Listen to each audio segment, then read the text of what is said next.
l'article 16. Je mets aux voix, le vote commence.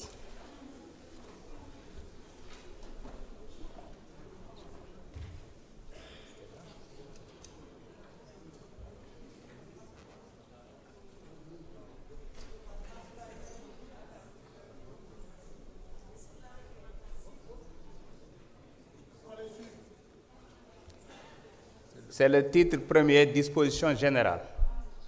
Bah, il en a déjà parlé, hein? Peut-être c'est l'autre qui vous perturbait.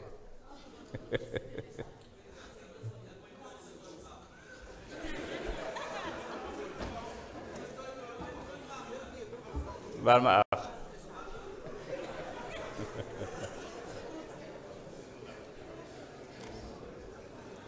Le vote a démarré, hein?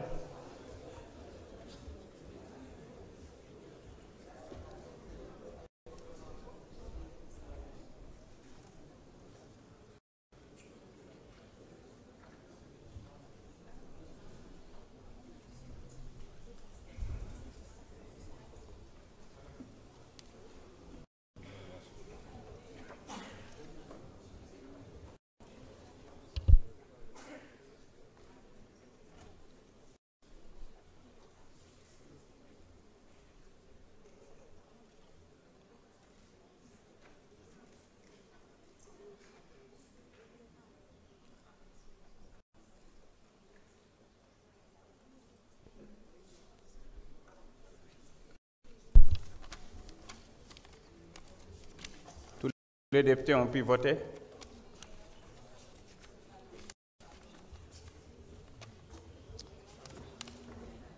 Ceux qui ont des soucis, veuillez vous signaler.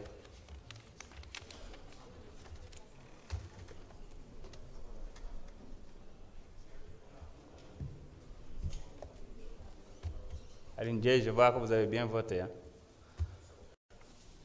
Merci beaucoup. Je rappelle que nous avons reçu 18 votes par délégation, tous pour. Nous avons donc au total 135 participations, 135 pour, 0 contre, bon, 136 parce qu'il y a quelqu'un qui vient de voter. 136 pour, 0 contre, 0 abstention. L'Assemblée a adopté à l'unanimité. Veuillez lire le titre 2, les articles du titre 2.